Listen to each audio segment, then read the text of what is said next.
북 미사일 사거리 700km 넘어 전문가들 주일 미군 기지도 상당수 위험.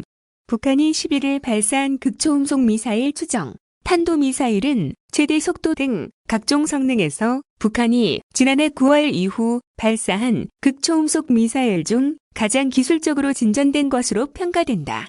지난주 북한 극초음속 미사일 발사를 평가절하했던 군 당국조차도 이날 북미사일에 대해 기술적 진전이 있었다고 했다.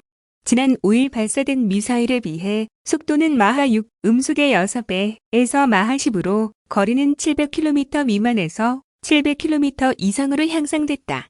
마하 10이면 평양에서 서울까지 1분, 평택 미군 기지까지 2분 이내에 도달하는 수준이다. 지난해 9월 발사된 화성-8형과 비교하면 속도는 마하 3에서 3배 이상이 됐고 비행거리도 200km에서 700km 이상이 돼 3.5배로 늘어난 것이다. 장영근 한국항공대 교수는 성공 여부를 떠나 북한이 다양한 시도를 통해 예상보다 빨리 발전시키고 있다는 점을 주목해 봐야 한다고 말했다. 북한이 이날 발사한 미사일이 지난해 9월에 발사된 화성-8형인지 아니면 지난 5일에 발사된 것과 같은 형인지는 확인되지 않았다. 군 당국은 화성-8형의 가능성이 더 높다고 판단하는 것으로 알려졌다. 탄도 형상이 화성-8형이 장거리 고속 활공에 더 적합한 형태이기 때문이다.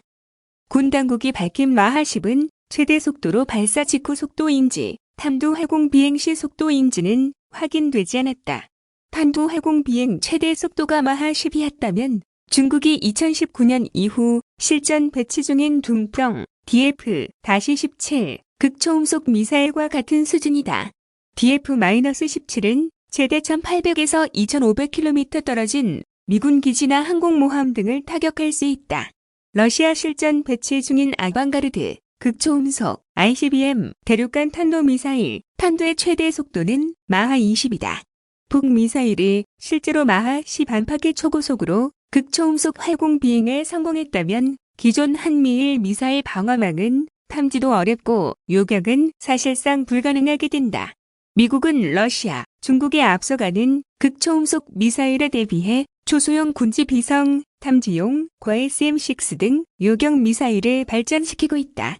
한 전문가는 북한이 오늘 미사일 시험 발사에 성공했다면 남한은 물론 상당수 주일 미군 기지도 북극초음속 미사일에 속수무책으로 당할 가능성이 높아졌다는 얘기라고 말했다.